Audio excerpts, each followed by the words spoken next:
ಗೋಪಾಲಯ್ಯನವರದು ಮಧ್ಯಮ ಕುಟುಂಬ. ಎರಡೂ ಗಂಡು ಸಂತಾನವಾದ್ದರಿಂದ ಭವಿಷ್ಯದ ಬಗ್ಗೆ ಅಷ್ಟೊಂದು ಚಿಂತೆ ಮಾಡಬೇಕಾಗಿರಲಿಲ್ಲ. ಅವರ ಇಬ್ಬರು ಮಕ್ಕಳಲ್ಲಿ ಪ್ರಜ್ವಲ್ ಓದುವುದರಲ್ಲಿ ಮುಂದಿದ್ದ. ಆದರೆ ಪ್ರಾಣೇಶ್ಗೆ ಯಾಕೋ ವಿದ್ಯೆ ತಲೆಗೆ ಹತ್ತಲಿಲ್ಲ. ಪ್ರಜ್ವಲ್ ಓದು ಮುಗಿಸಿ ಒಳ್ಳೆಯ ಉದ್ಯೋಗಕ್ಕೆ ಸೇರಿಕೊಂಡ. ಆದರೆ ಪ್ರಾಣೇಶ್ಗೆ ಯಾವುದೇ ಒಳ್ಳೆಯ ಉದ್ಯೋಗ ದೊರೆಯಲಿಲ್ಲ.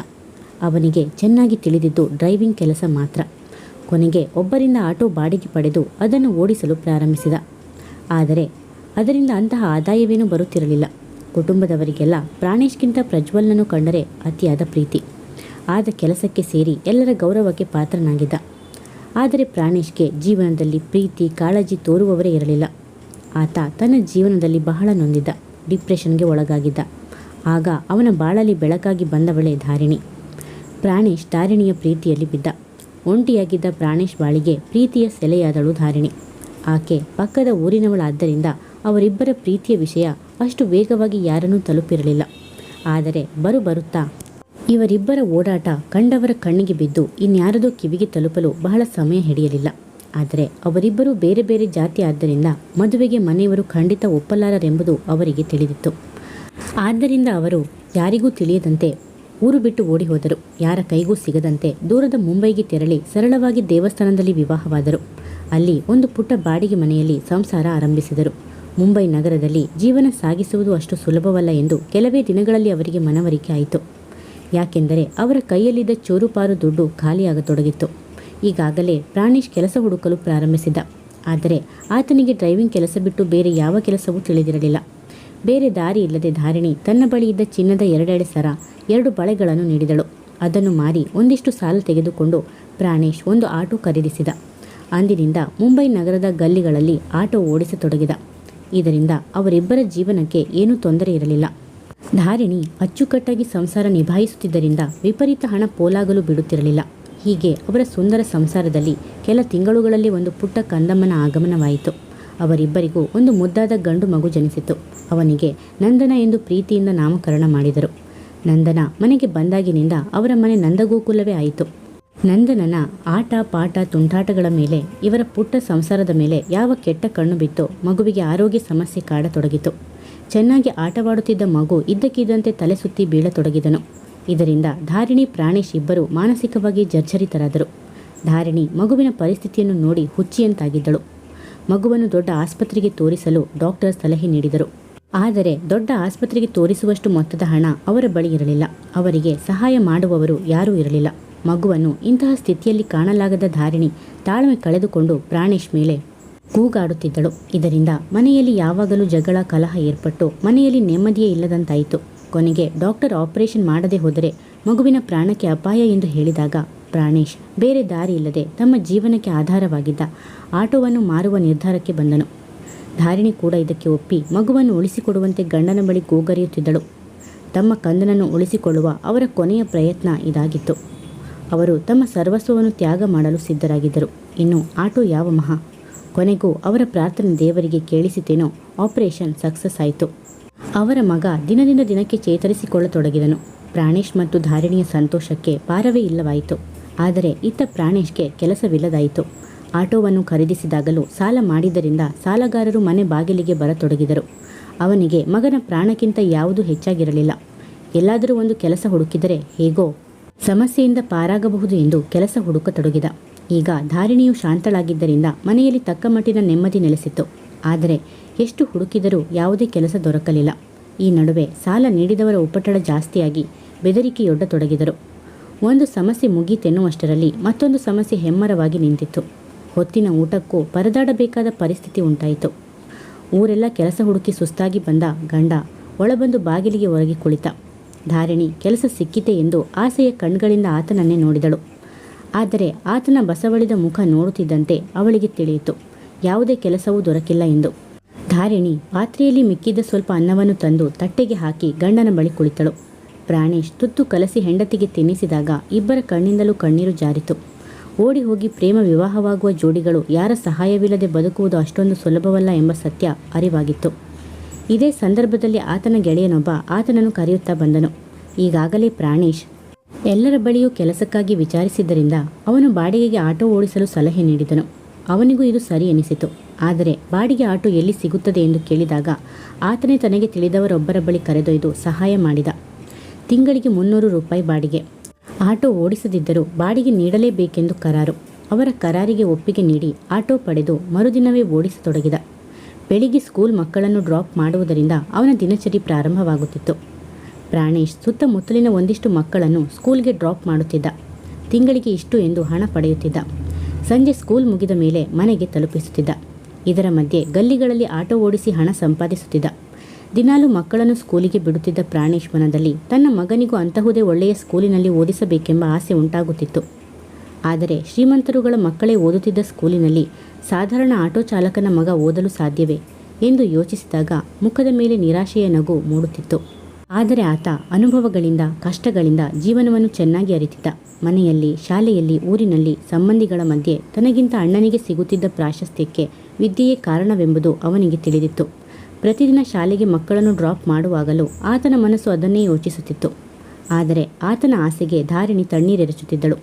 ಹಾಸಿಗೆ ಇದ್ದಷ್ಟೇ ಕಾಲು ಚಾಚಬೇಕು, ಅದು ಸಿರಿವಂತರಿಗೆ ಮಾತ್ರ.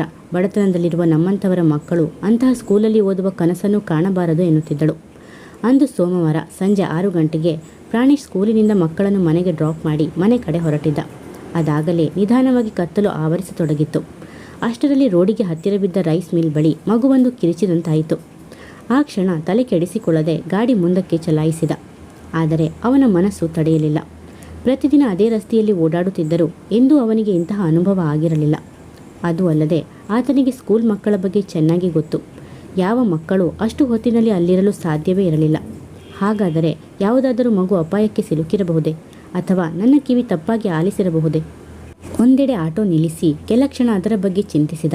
ಏನಾದರೂ ಆಗಲಿ, ಮತ್ತೊಂದು ಬಾರಿ ಅಲ್ಲಿಗೆ ಹೋಗೋಣ ಎಂದು ಅತ್ತ ಕಡೆ ಆಟೋ ಚಲಾಯಿಸಿದ. ಆ ಕಟ್ಟಡದ ಹತ್ತಿರ ಬರುತ್ತಿದ್ದಂತೆ ವೇಗವನ್ನು ಕಡಿಮೆಗೊಳಿಸಿದ. ಆದರೆ ಅವನಂದುಕೊಂಡಂತೆ ಯಾವ ಶಬ್ದವೂ ಅವನ ಕಿವಿಗೆ ಬೀಳಲಿಲ್ಲ. ಅಲ್ಲೇ ಗಿಡದ ಮರೆಯಲ್ಲಿ ಗಾಡಿ ನಿಲ್ಲಿಸಿ ಬರಿಗಾಲಲ್ಲೇ ಕಟ್ಟಡದ ಬಳಿಗೆ ಬಂದ. ಒಳ ಬರುತ್ತಿದ್ದಂತೆ ಸುತ್ತಲೂ ಕತ್ತಲು. ಯಾರೋ ಅಲ್ಲಿರುವುದು ಅವನಿಗೆ ಸ್ಪಷ್ಟವಾಯಿತು. ಆದರೆ ಯಾರು, ಏನು ಎಂಬುದು ಅವನಿಗೆ ತಿಳಿಯಲಿಲ್ಲ. ಆದರೆ ಆ ಸ್ಥಳ ಅಪಾಯಕಾರಿ ಎಂಬುದು ಮಾತ್ರ ಅವನ ಅರಿವಿಗೆ ಬಂತು. ನೇರವಾಗಿ ಒಳಹೋಗಿ ಸಮಸ್ಯೆಯನ್ನು ಮೈಮೇಲೆ ಎಳೆದುಕೊಳ್ಳುವುದಕ್ಕಿಂತ ಗುಪ್ತ ಮಾರ್ಗದಲ್ಲಿ ಹೋಗುವುದೇ ಒಳ್ಳೆಯದೆಂದು ತಕ್ಷಣ ಶಬ್ದವಾಗದಂತೆ ಹಿಂದಕ್ಕೆ ಬಂದುಬಿಟ್ಟ. ಕಟ್ಟಡದ ಹಿಂದಿನ ಪೈಪ್ ಮೇಲೆ ನಿಧಾನವಾಗಿ ಹತ್ತಿ ಕಿಟಕಿಯಿಂದ ನೋಡತೊಡಗಿದ. ಒಳಗೆ ಯಾರೋ ಇಬ್ಬರು ಆಗಂತುಕರು ಇಸ್ಪೀಟ್ ಆಡತೊಡಗಿದ್ದರು. ಪಕ್ಕದ ಕಲ್ಲಿನ ಕಂಬಕ್ಕೆ ಒಂದು ಪುಟ್ಟ ಹೆಣ್ಣು ಮಗುವನ್ನು ಬಾಯಿಗೆ ಬಟ್ಟೆ ತುರುಕಿ ಕಟ್ಟಲಾಗಿತ್ತು. ಆ ಸನ್ನಿವೇಶ ಅವನ ಕಣ್ಣಿಗೆ ಬೀಳುತ್ತಲೇ ಅವನಿಗೆ ಎಲ್ಲವೂ ಸ್ಪಷ್ಟವಾಗಿತ್ತು. ಆ ಮಗುವನ್ನು ಹಣದಾಸೆಗೆ ಕಿಡ್ನಾಪ್ ಮಾಡಲಾಗಿದೆ ಎಂಬುದು. ಆ ಮಗುವನ್ನು ನೋಡಿದ ತಕ್ಷಣ ಅವನಿಗೆ ಅವನ ಮಗನೇ ಕಣ್ಮುಂದೆ ಬಂದ. ಹೇಗಾದರೂ ಮಗುವನ್ನು ಅಲ್ಲಿಂದ ಹೊರಗೆ ತರಬೇಕೆಂದು ನಿರ್ಧರಿಸಿದ. ಆದರೆ ಅದು ಅಷ್ಟು ಸುಲಭದ ವಿಷಯವಾಗಿರಲಿಲ್ಲ. ಒಬ್ಬಾತ ಫೋನ್ನಲ್ಲಿ ಮಾತಾಡುತ್ತಿದ್ದ. ಬೆಳಗಿನ ಜಾವವೇ ಮಗುವನ್ನು ಮಾರಾಟ ಮಾಡಲು ಸಂಚು ರೂಪಿಸಲಾಗಿತ್ತು. ಆ ಕ್ಷಣದಲ್ಲಿ ಈ ವಿಷಯವನ್ನು ಯಾರಿಗೂ ತಿಳಿಸಲು ಸಾಧ್ಯವಿರಲಿಲ್ಲ. ಅಲ್ಲೇ ಹೊಂಚು ಹಾಕಿ ಕುಳಿತ. ಶೇಂದಿ ಕುಡಿಯುತ್ತಾ ಊಟ ಮಾಡುತ್ತಿದ್ದ ಅವರು ಕುಡಿದ ಅಮಲಿನಲ್ಲಿ ಬಿದ್ದುಕೊಂಡಿದ್ದರು. ಆಗ ಸಮಯ ಸುಮಾರು 2 ಗಂಟೆ. ಮಗು ಅತ್ತು ಸುಸ್ತಾಗಿತ್ತು. ಅದೇ ಸರಿಯಾದ ಸಮಯವೆಂದು ಯಾರಿಗೂ ತಿಳಿಯದಂತೆ ಒಳಬಂದು ಮಗುವನ್ನು ಹಗ್ಗದಿಂದ ನಿಧಾನವಾಗಿ ಬಿಡಿಸಿದ. ಒಂದು ಕ್ಷಣ ಮಗು ಗಾಬರಿಗೊಂಡಿತು. ಬಾಯಿಗೆ ಬಟ್ಟೆ ತುರುಕಿದ್ದರಿಂದ ಮಗುವಿಗೆ ಅಳಲು ಸಾಧ್ಯವಾಗುತ್ತಿರಲಿಲ್ಲ. ಅದನ್ನು ಸಮಾಧಾನಪಡಿಸಲು ಬೆನ್ನನ್ನು ಸವರತೊಡಗಿದ. ಆ ಸ್ಪರ್ಶ ಅವಳಿಗೂ ಸಾಂತ್ವನ ನೀಡಿತು. ಹಾಗೆ ಕತ್ತಲಿನಲ್ಲಿ ಮಗುವಿನೊಂದಿಗೆ ಅಲ್ಲಿಂದ ಅದೃಶ್ಯನಾದ. ಹೊರಬಂದು ಗಿಡಗಳ ಹಿಂದೆ ನಿಲ್ಲಿಸಿದ ತನ್ನ ಆಟೋ ತೆಗೆದುಕೊಂಡು ವೇಗವಾಗಿ ಮನೆ ಕಡೆ ಓಡಿಸಿದ. ಯಾವಾಗಲೂ ಕೆಲಸ ಮುಗಿಸಿ ಸರಿಯಾದ ಸಮಯಕ್ಕೆ ಬರುತ್ತಿದ್ದ ಗಂಡ ಬಾರದಿದ್ದನ್ನು ಕಂಡು ಧಾರಿಣಿ ಆತಂಕಗೊಂಡಿದ್ದಳು. ಮಗನನ್ನು ಮಲಗಿಸಿ ಗಂಡನ ದಾರಿ ಕಾಯುತ್ತಿದ್ದಳು. ಆಗಲೇ ನಂದನ ಮಲಗಿ ನಿದ್ರಿಸುತ್ತಿದ್ದ. ಸರಿ ರಾತ್ರಿಯಲ್ಲಿ ಬಾಗಿಲು ಬಡಿದ ಶಬ್ದವಾಯಿತು. ಬಾಗಿಲು ತೆಗೆದ ಧಾರಿಣಿ ಪುಟ್ಟ ಮಗುವನ್ನು ಹೆಗಲಿನ ಮೇಲೆ ಮಲಗಿಸಿಕೊಂಡಿದ್ದ ಗಂಡನನ್ನು ನೋಡಿ ಗಾಬರಿಗೊಂಡಳು. ಆತಂಕದಿಂದ ಪ್ರಶ್ನಾರ್ಥಕವಾಗಿ ಗಂಡನನ್ನೇ ನೋಡತೊಡಗಿದಳು. ಪ್ರಾಣೇಶ್ ಹೊರಗೆ ನಿಲ್ಲಲಾಗದೆ ಆಕೆಯನ್ನು ತಳ್ಳಿಕೊಂಡೇ ಒಳಬಂದು ಬಾಗಿಲು ಹಾಕಿಕೊಂಡ. ಮಗು ಆಗಲೇ ಅವನ ಹೆಗಲ ಮೇಲೆ ನಿದ್ರಿಸುತ್ತಿತ್ತು. ಆ ಮಗುವನ್ನು ನಂದನನ ಪಕ್ಕದಲ್ಲಿ ಮಲಗಿಸಿದ ಪ್ರಾಣೇಶ್ ಅದರ ಬಾಯಲ್ಲಿದ್ದ ಬಟ್ಟೆಯನ್ನು ತೆಗೆದುಹಾಕಿದ. ಕೈಗೆ ಕಾಲಿಗೆ ಕಟ್ಟಿದ ಹಗ್ಗವನ್ನು ಬಿಚ್ಚಿ ಕೊಬ್ಬರಿ ಎಣ್ಣೆ ಸವರಿದ. ಮಗುವನ್ನು ಆ ಸ್ಥಿತಿಯಲ್ಲಿ ನೋಡಿದ ಧಾರಿಣಿಗೆ ಒಂದೂ ಅರ್ಥವಾಗಲಿಲ್ಲ. ಭಯದಿಂದ ಯಾವುದೀ ಮಗು, ಎಲ್ಲಿಂದ ತಂದಿದ್ದೀರಾ ಎಂದು ಮೇಲಿಂದ ಮೇಲೆ ಪ್ರಶ್ನಿಸತೊಡಗಿದಳು. ಆಗ ಪ್ರಾಣೇಶ್ ನಡೆದ ಎಲ್ಲ ವಿಷಯವನ್ನು ಆಕೆಗೆ ತಿಳಿಸಿದ. ಆಗ ಧಾರಿಣಿಯು ಮಗುವನ್ನು ಕಾಪಾಡಿದ ಗಂಡನ ಬಗ್ಗೆ ಹೆಮ್ಮೆ ಪಟ್ಟುಕೊಂಡಳು. ಮರುದಿನ ಬೆಳಿಗ್ಗೆ ಎಚ್ಚರವಾದಾಗ ಮಗು ಎಲ್ಲರನ್ನೂ ನೋಡಿ ಅಳತೊಡಗಿತ್ತು. ಧಾರಿಣಿ ಅವಳನ್ನು ತಬ್ಬಿ ಸಂತೈಸಿದಳು. ಆಕೆಗೆ ತಿಂಡಿ ತಿನ್ನಿಸಿ ಅವಳನ್ನು ತೊಡೆಯ ಮೇಲೆ ಕೂಡಿಸಿಕೊಂಡು ಸಮಾಧಾನಪಡಿಸಿದಳು.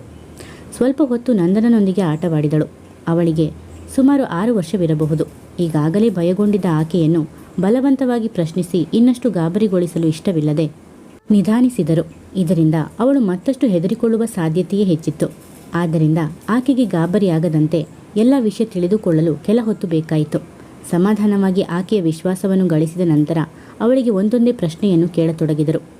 ಅವಳಿಗೂ ತಾನೀಗ ಹಿಂದಿನ ರಾತ್ರಿ ಇದ್ದ ಜಾಗದಿಂದ ಹೊರಬಂದು ಸುರಕ್ಷಿತ ಪ್ರದೇಶದಲ್ಲಿದ್ದೇನೆಂಬ ಧೈರ್ಯ ಬಂದಿತ್ತು. ಜೊತೆಗೆ ಅವಳೊಂದಿಗೆ ಆಟವಾಡಲು ನಂದನನು ಕೂಡ ಜೊತೆಯಾದ್ದರಿಂದ ಮಗು ಗೆಲುವಾದಳು. ಅವಳು ಹೇಳುವಂತೆ ಆಕೆ ಮುಂಬೈನ ಪ್ರತಿಷ್ಠಿತ ಬಿಸ್ನೆಸ್ ಮ್ಯಾನ್ ಆನಂದ್ ರಾವ್ ಮಗಳು ಎಂಬುದು ಆಕೆಯ ಮಾತಿನಲ್ಲಿ ತಿಳಿಯುತ್ತಿತ್ತು. ಪ್ರಾಣೇಶ್ ಧಾರಿಣಿಯ ಮಾತಿನಂತೆ ಆಕೆಯನ್ನು ಅಲ್ಲಿಗೆ ಕರೆದೊಯ್ದು ವಿಚಾರಿಸುವುದನ್ನು ನಿರ್ಧರಿಸಿಕೊಂಡ. ಅಷ್ಟರಲ್ಲಿ ಸುಮಾರು 11 ಗಂಟೆ ಆಗುತ್ತಲಿತ್ತು. ಯಾರೋ ಮನೆಯ ಬಾಗಿಲನ್ನು ಜೋರಾಗಿ ಬಡಿಯುತ್ತಿದ್ದರು. ಬಾಗಿಲು ತೆರೆದ ಧಾರಿಣಿ ಹೊರಗೆ ಪೊಲೀಸರನ್ನು ನೋಡಿ ಗಾಬರಿಯಾದಳು. ಅಕ್ಕಪಕ್ಕದ ಮನೆಯವರೆಲ್ಲ ಸೇರಿದ್ದರು. ಜೊತೆಗೆ ಆ ಮಗುವಿನ ತಂದೆ ಆನಂದ್ ರಾವ್ ಕೂಡ ಜೊತೆಗಿದ್ದರು. ಅವರು ಮಗಳು ಕಾಣುತ್ತಿಲ್ಲವೆಂದು ರಾತ್ರಿಯೇ ಪೊಲೀಸರಿಗೆ ವಿಷಯ ತಿಳಿಸಿದ್ದರಿಂದ ಅವರು ರೈಸ್ ಮಿಲ್ ಮೇಲೆ ದಾಳಿ ಮಾಡಿ ಕಿಡ್ನಾಪರ್ಸನ್ನು ಸುಮಾರು ಬೆಳಿಗ್ಗೆ 8 ಗಂಟೆಗೆ ಅರೆಸ್ಟ್ ಮಾಡಿದರು. ಆದರೆ ಮಗು ಅವರ ಬಳಿ ಇಲ್ಲವೆಂದು ತಿಳಿದಾಗ ಆ ರಸ್ತೆಯಲ್ಲಿ ಓಡಾಡಿದ ಆಟೋ ಚಕ್ರದ ಗುರುತಿನ ಮೇರೆಗೆ ಪ್ರಾಣೇಶ್ ಮನೆಯನ್ನು ಅರಸಿ ಬಂದಿದ್ದರು. ಆನಂದ್ ರಾವ್ ಎಲ್ಲಿ ನನ್ನ ಮಗು ಎಂದು ಪ್ರಾಣೇಶ್ ಕೊರಳ ಪಟ್ಟಿ ಹಿಡಿದು ವಿಚಾರಿಸತೊಡಗಿದರು. ಅಷ್ಟರಲ್ಲಿ ತಂದೆಯ ನೋಡಿದ ಮಗು ಓಡಿ ಬಂದು ತಬ್ಬಿಕೊಂಡಿತ್ತು. ಪೊಲೀಸರು ಯಾವ ಮಾತುಗಳನ್ನು ಆಡಲು ದಂಪತಿಗಳಿಗೆ ಅವಕಾಶ ನೀಡಲಿಲ್ಲ. ಅವನ ಕೈಗೆ ಬೇಡಿ ತೊಡಿಸಿ ಜೀಪ್ನಲ್ಲಿ ಕರೆದೊಯ್ದರು. ಧಾರಿಣಿ ಅಳುತ್ತಾ ಜೀಪಿನ ಹಿಂದೆಯೇ ಓಡಿದಳು. ಆನಂದ್ ರಾವ್ ಮಗಳನ್ನೆತ್ತಿಕೊಂಡು ಕಾರಿನ ಬಳಿಗೆ ನಡೆದರು. ಮಗು ಮಾತ್ರ ಮೌನವಾಗಿತ್ತು. ಆಗ ಧಾರಿಣಿ ಆನಂದ್ ರಾವ್ ಬಳಿ ಓಡಿ ಬಂದು ಅವರ ಕಾಲನ್ನು ಹಿಡಿದು ತಮ್ಮ ಮಾತನ್ನು ಕೇಳುವಂತೆ ಗೋಗರೆಯತೊಡಗಿದಳು. ಅವರು ಮುಂದೆ ಹೋಗದಂತೆ ತಡೆದು ಕೊನೆಗೂ ನಡೆದ ಎಲ್ಲ ವಿಚಾರವನ್ನು ಆನಂದ್ ರಾವ್ಗೆ ತಿಳಿಸುವಲ್ಲಿ ಯಶಸ್ವಿಯಾದಳು. ಎಲ್ಲ ವಿಚಾರವನ್ನು ಕೇಳಿದ ಆನಂದ್ ರಾವ್ ಶಾಕ್ ಆದರು. ಮೌನವಾಗಿದ್ದ ಮಗುವಿನ ಬಳಿ ನಿಧಾನವಾಗಿ ವಿಚಾರಿಸಿದಾಗ ಆಕೆ ಅವರು ತನ್ನನ್ನು ಚೆನ್ನಾಗಿ ನೋಡಿಕೊಂಡಿರುವುದಾಗಿಯೂ ಮನೆಗೆ ಕಳಿಸುವುದಾಗಿಯೂ ಹೇಳಿದರು ಎಂಬುದನ್ನು ತಿಳಿಸಿದಳು. ಹಿಂದಿನ ದಿನ ರಾತ್ರಿ ನಡೆದ ಘಟನೆಯನ್ನು ತಿಳಿಸುತ್ತಾ ತನ್ನ ಬಾಯಿಗೆ ಯಾರೋ ಬಟ್ಟೆ ತುರುಕಿ ಕೈಕಾಲು ಕಟ್ಟಿದ್ದ ಗಾಯವನ್ನು ತಂದೆಗೆ ತೋರಿಸಿದಳು. ಇದರಿಂದ ಆನಂದ್ ರಾವ್ಗೆ ಸತ್ಯದ ಅರಿವಾಯಿತು. ಕೂಡಲೇ ಅವರು ಮಗಳೊಂದಿಗೆ ಸ್ಟೇಷನ್ಗೆ ತೆರಳಿ ಎಲ್ಲ ವಿಚಾರವನ್ನು ಪೊಲೀಸರಿಗೆ ತಿಳಿಸಿ ಪ್ರಾಣೇಶ್ನನ್ನು ಬಿಡಿಸಿ ಕಾರ್ನಲ್ಲಿ ಅವನನ್ನು ಮನೆಗೆ ಕರೆದೊಯ್ದರು. ಮಗುವಿನ ತಾಯಿ ಸುನಂದ ಓಡಿ ಬಂದು ಮಗುವನ್ನು ತಬ್ಬಿಕೊಂಡು ಬಿಕ್ಕಿ ಬಿಕ್ಕಿ ಅಳತೊಡಗಿದಳು. ಆನಂದ್ ರಾವ್ ಪ್ರಾಣೇಶ್ಗೆ ಸಕಲ ಆತಿಥ್ಯವನ್ನು ನೀಡಿ ಗೌರವಿಸಿದರು. ನಿಮ್ಮಿಂದಾಗಿ ನನ್ನ ಮಗಳ ಪ್ರಾಣ ಉಳಿಯಿತು. ಆದರೆ ನನ್ನ ಮೂರ್ಖತನದಿಂದ ನಿಮ್ಮನ್ನು ಜೈಲಿಗೆ ಕಳಿಸಿ ಎಲ್ಲರ ಮುಂದೆ ನಿಮ್ಮನ್ನು ಅವಮಾನಿಸಿದ್ದಕ್ಕೆ ದಯಮಾಡಿ ನನ್ನನ್ನು ಕ್ಷಮಿಸಿ ಎಂದು ಕೇಳಿಕೊಂಡನು.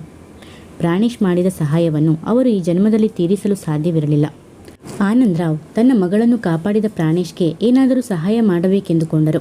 ಈಗಾಗಲೇ ಪ್ರಾಣೇಶ್ ಮನೆಯ ಸ್ಥಿತಿ ಅರಿತ ಅವರು ಪ್ರಾಣೇಶ್ನಂಥ ನಂಬಿಕಸ್ಥ ವ್ಯಕ್ತಿ ತನ್ನ ಜೊತೆಗಿದ್ದರೆ ಬಹಳ ಪ್ರಯೋಜನಕಾರಿ ಎಂದು ತಿಳಿದು ಅವನನ್ನು ತನ್ನ ಪರ್ಸನಲ್ ಸೆಕ್ರೆಟರಿಯಾಗಿ ನೇಮಿಸಿದನು. ಅಂದಿನಿಂದ ಪ್ರಾಣೇಶ್ ಕುಟುಂಬದ ಜೀವನ ಸುಧಾರಿಸತೊಡಗಿತು. ಪ್ರಾಣೇಶ್ ತನ್ನ ಮಗನನ್ನು ಅವನ ಆಸೆಯಂತೆ ಒಳ್ಳೆಯ ಸ್ಕೂಲಿಗೆ ಅಡ್ಮಿಷನ್ ಮಾಡಿಸಿದನು. ಪ್ರಿಯ ವೀಕ್ಷಕರೇ, ಈ ಕಥೆ ನಿಮಗೆ ಇಷ್ಟವಾದರೆ ಒಂದು ಲೈಕ್ ಮಾಡಿ, ಕಮೆಂಟ್ಸ್ ಮಾಡಿ, ಶೇರ್ ಮಾಡಿ, ಸಬ್ಸ್ಕ್ರೈಬ್ ಮಾಡಿ ಮತ್ತು ಬೆಲ್ ಐಕಾನ್ ಕ್ಲಿಕ್ ಮಾಡಿ. ಇದರಿಂದ ನನ್ನ ಎಲ್ಲ ವಿಡಿಯೋಗಳ ನೋಟಿಫಿಕೇಷನ್ ನಿಮಗೆ ಬೇಗನೆ ತಲುಪುತ್ತದೆ. ಕಥೆ ಕೇಳಿದ್ದಕ್ಕೆ ಧನ್ಯವಾದಗಳು.